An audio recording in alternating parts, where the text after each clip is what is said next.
হরে কৃষ্ণ মহাপ্রসাদ চ্যানেলে আপনাদের সবাইকে স্বাগত। আজ আমি রাধা মাধবের জন্য তিল খিরসা বানাবো। সাবস্ক্রাইব করুন আমার ইউটিউব চ্যানেলকে আর তার সাথে বেল আইকনটি প্রেস করার পর অল নোটিফিকেশানে ক্লিক করুন আমার রান্না সবার প্রথম দেখার জন্য। তাহলে চলুন এবার শুরু করা যাক। তিল খিরসা বানানোর জন্য আমি এখানে কড়াইতে 1 লিটার ফুল ক্রিম দুধ নিয়েছি। প্রথমে এই দুধটাকে আমি ফুটিয়ে নেব। দেখুন দুধটা আমার খুব ভালো করে ফুটে উঠেছে। এখন আমি গ্যাসটাকে কিছুক্ষণের জন্য বন্ধ করে দেব।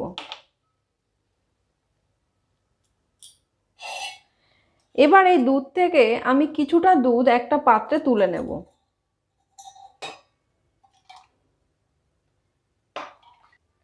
এখানে আমি 1 কাপ পরিমাণ সাদা তিল নিয়েছি। এখন এই তিলটাকে আমি একটা মিক্সিং জারে দিয়ে গুঁড়ো করে নেব।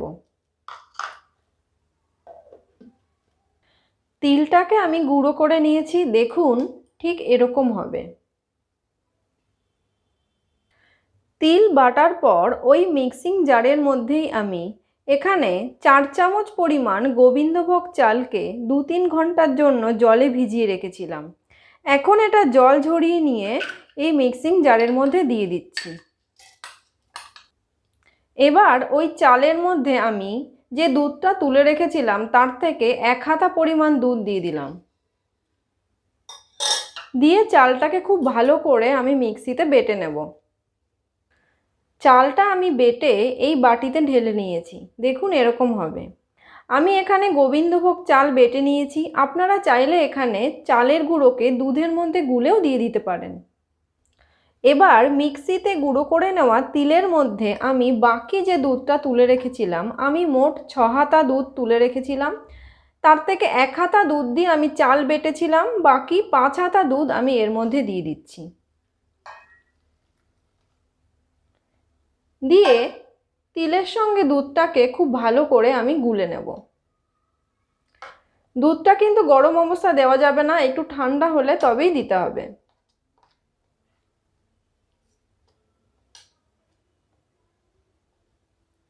এবার আমি এটাকে একটা সাইডে রেখে দিচ্ছি। এবার কড়াইতে যে বাকি দুধটা ছিল সেটাকে আমি একটু ঘন করে নেব। তার জন্য আমি গ্যাসটাকে অন করে দিচ্ছি। আর এই দুধের মধ্যে আমি 1 কাপ পরিমাণ মিশ্রি দিয়ে দিচ্ছি।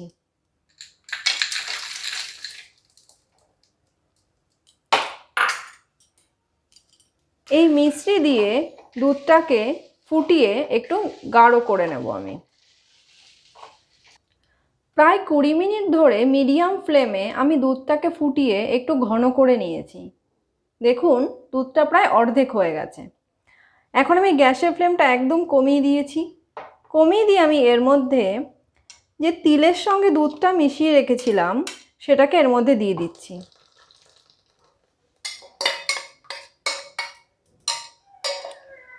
এবার আমি এর মধ্যে চাল বাটাটাকে দিয়ে দিচ্ছি। দুধের সঙ্গে যে চাল বাটাটা রেখেছিলাম সেটাকে একটু চামচ দিয়ে গুলে নিয়ে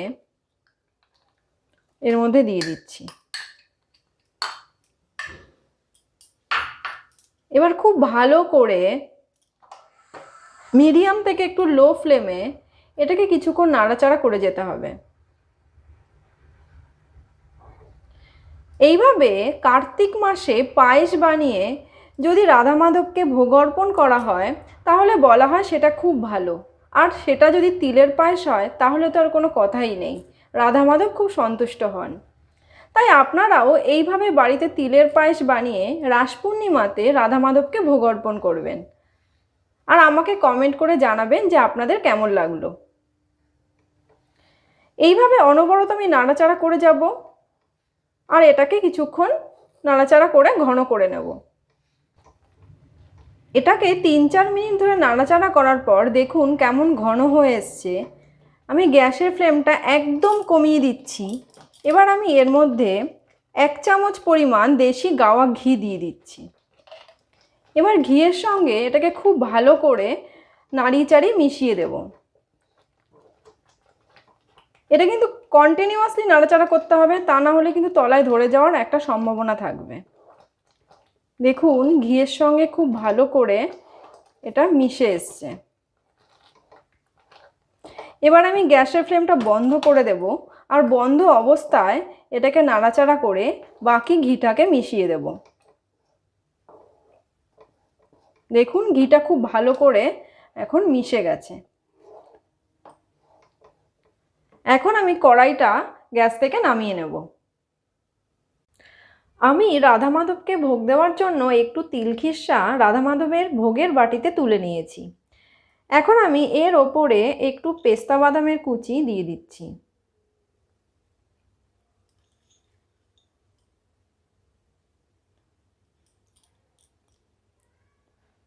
আপনারা এই তিলখিরসার মধ্যে এলাচ গুঁড়ো দিতে পারেন, কিন্তু তিলখিরসাতে এলাচ গুঁড়ো দিলে তিলের ফ্লেভারটা নষ্ট হয়ে যায়, তাই আমি এখানে এলাচ গুঁড়ো দিইনি।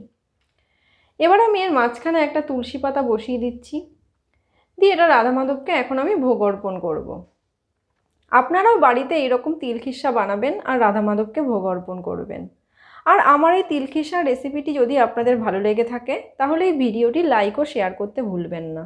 আজকের মতো আমার রান্না এই পর্যন্তই। আবার চলে আসবো নতুন কোনো পর্বে নতুন কোনো রেসিপি নিয়ে। সবাই ভালো থাকবেন। হরে কৃষ্ণ।